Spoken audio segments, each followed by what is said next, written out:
Doctor साहब, सबसे पहले तो पेट्रोल जो है, डीज़ल 2 हफ्ते के लिए ये माशी माहिरीन की कैलकुलेशंस भी थी कि खातिर खा कमी हो सकती है।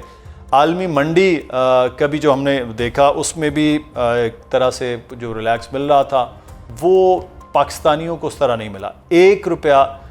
97 पैसे, करीब 2 रुपये कहा जाए कि वो हुआ, फिर रिलीफ नहीं भी मिला। और अब जो है वो कीमतें बढ़ाई गई, आलमी मार्केट के हवाले से नहीं, वो कहा गया कि ये लेवी की मद में वो बढ़ाया जाए। रात को जो इजाफा किया है हुकूमत के बारे में, ये तासुर है कि वो रिलीफ देने का इंतज़ार नहीं कर रही और जो टैक्सेस के ज़रिए तकलीफ़ देने का अमल है वो फौरी हो जाता है। क्या वजह है इसकी? जी बहुत शुक्रिया मुदस्सिर साहब। एक तो मसला मिनिस्टर साहब खुद ही फरमा रहे हैं पेट्रोलियम के कि 1 जुलाई से IMF का साथ ये मुआदा है कि हम 70 रुपए से कम तो चार्ज ही नहीं कर सकते। और आपको पता है कि सेल टैक्स अगर लगता है इस पर तो 18% होता, मगर अगर पेट्रोलियम लेवी, कार्बन लेवी और हम जो इम्पोर्ट की स्टेज का टैक्स है वो जमा करें तो ये तो तकरीबन हम देख रहे हैं कि 40-45% टैक्स बन जाता है। अब ये सबसे बुरी बात है कि एक तो सारे सूबों में तेल बिकता है तो वहाँ सेल टैक्स लगता तो 57.5% सूबों को जाता, उसको भी सूबों को डिप्राइव कर दिया गया है। और दूसरी तरफ इतना हाई टैक्स लगाना, आपको याद होगा हमने पहले भी बात की थी कि ये तो देखिए अगर एक बिल्कुल ही गरीब आदमी जिसका बच्चा यूनिवर्सिटी जाता है या किसी जगह में लागू, तो 1 लीटर अगर रोज का कंज्यूम करे तो उसमें 80 रुपए गवर्नमेंट को वो किस चीज़ के देगा, और ये तो बहुत जालमाना बात है। अब ये तो यही मजबूरियों का इजहार करते रहेंगे कि जी चूँकि IMF से हमने मुआहदा किया, तो ये 1.7 ट्रिलियन जो बजट हमने रखा ये इसीलिए रखा है कि उधर FBR जो है वो बुरी तरह टैक्स बेस बढ़ाने में नाकाम रहा, और जो रिवाइज्ड टारगेट था उसको अगर आप छोड़ दे तो वो तकरीबन 1 ट्रिलियन का नुकसान तो उन्होंने वहाँ किया। और यहाँ पे भी आप देख रहे हैं कि उसकी वजह से इन्फ्लेशन हो रही है पेट्रोलियम लेवी की वजह से, और वो इन्फ्लेशन सिर्फ इस हद तक नहीं है कि वो पेट्रोलियम की प्राइसेस बढ़ी हैं। लेकिन डॉक्टर साहब, इसमें एक चीज़ जो है, मिनिस्टर साहब का तो खैर बहरहाल पाकिस्तानी कौम पर बड़ा एहसान है। अली परवेज़ मलिक साहब कह रहे हैं कि जंग से पहले जहाँ पे लेवी थी वहाँ तक तो अभी पहुँची ही नहीं, उससे कम है। ये भी उनका एक बड़ा एहसान है कि कौम को उस नहज तक वो नहीं लेके गए। लेकिन सर, फिस्कल ईयर में हम ये देखते हैं कि जो हैवी टारगेट था लेवी का, अब वो तकरीबन 1200 अरब था, फिर हमने सरप्लस किया 1469 अरब जो है वो इसके हासिल भी किया। अब क्या हुकूमत के पास कोई कुशन नहीं है कि वो इस मद में कोई रिलीफ दे सके? बिल्कुल हुकूमत जो है वो जैम है। जी देखिए, वो तो ये फरमा रहे हैं ना कि 1.7 का टारगेट तो अपनी जगह है, मगर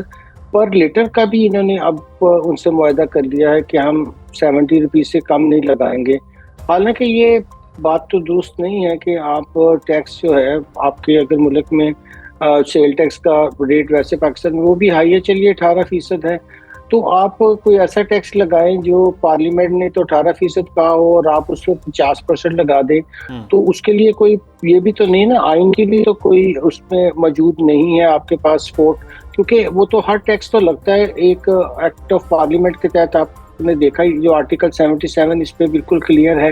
मगर अब ये जो एक इन्होंने कॉन्स्टिट्यूशनल हरकत किया गैर आइनी कि इस मद में ये एग्जेक्टिव के पास इख्तियार आ गया है कि वो जब चाहे, जो अभी मिनिस्टर साहब फरमा रहे हैं कि हम तो इसको 150 रुपए तक लेकर गए थे, अभी तो हम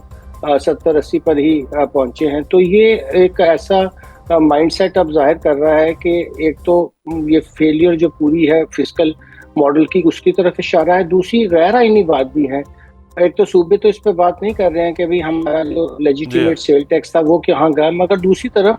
वो भी पार्लियामेंट भी इसके ऊपर उतनी ही मुजरिम है कि उन्होंने एग्जेक्टिव को खुला हाथ दे दिया। और इसमें अमेंडमेंट भी आपको पता है कि अगर करनी पड़े तो दोनों हाउसेस करेंगे, क्योंकि ये तो टैक्स है ही नहीं, ये तो इनके बकौल नॉन टैक्स लेवी है। अगर हमें पता ये टैक्स ही है, मगर फिर आइन के मुताबिक तो उसको सेनेट में भी ले जाना जरूरी है, मगर इसी फाइनेंस बिल में रखकर आपने इसकी इजाजत ले ली। तो हर सतह पर इसका माशी नुकसान भी है, हम गैर आइनी हरकत भी कर रहे हैं, बल्कि मैं तो कहूँगा गैर अखलाकी भी है, क्योंकि आप अमीरों को तो अभी भी आपने 2.5 ट्रिलियन की एग्जम्पशनें दी हुई है, और यहाँ पे आप गरीबों से जो है वो पर लीटर 80 रुपए लेना चाह रहे हैं।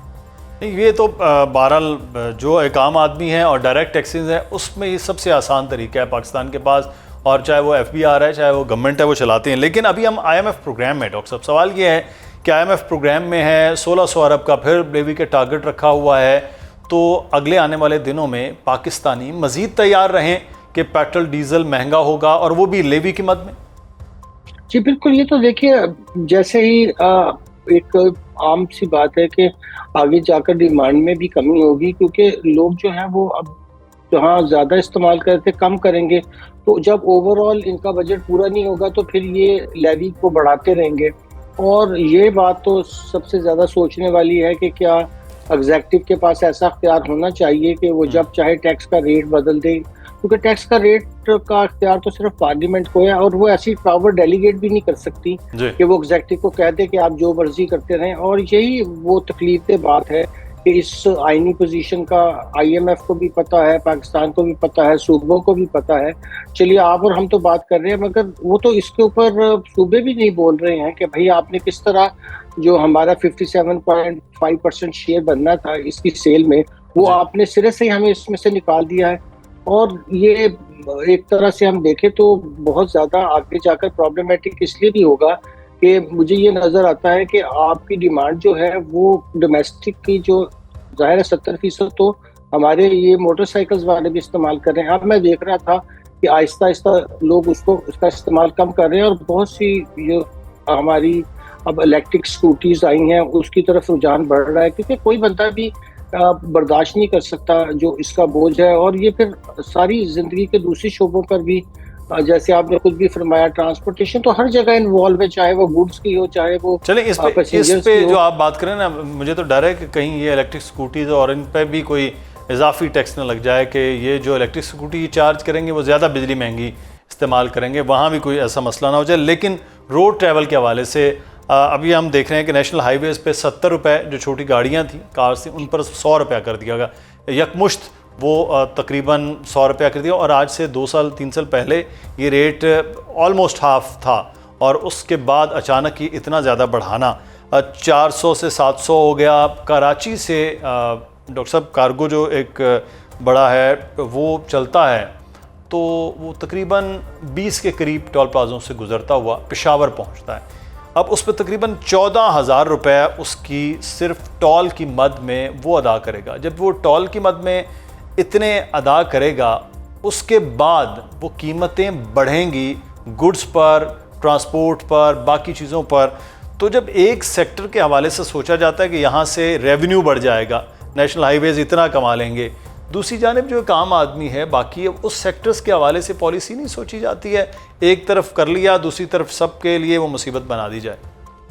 बिल्कुल भी नहीं सोचते आप। तो अभी ये टोल टैक्स की हम बात कर रहे थे, सूबों ने ये इंफ्रास्ट्रक्चर टैक्स ये अभी 2026 के अंदर बढ़ाया, उसकी भी गुड्स मूवमेंट के ऊपर। तो ये तो अब फिर पाकिस्तान में हम चाह ही नहीं रहे कि किसी तरीके से हमारी इवन एक्सपोर्ट भी बढ़े, क्योंकि देखिए जब ये गुड्स यहाँ से कराची भी जाएंगी एक्सपोर्ट के लिए, या वहाँ से रॉ मटेरियल आएगा, तो उसको ना सिर्फ हर टोल पे इतना टैक्स देना पड़ेगा, बल्कि उसके साथ साथ उसको ये इंफ्रास्ट्रक्चर लेवी भी देनी है। तो फिर दोनों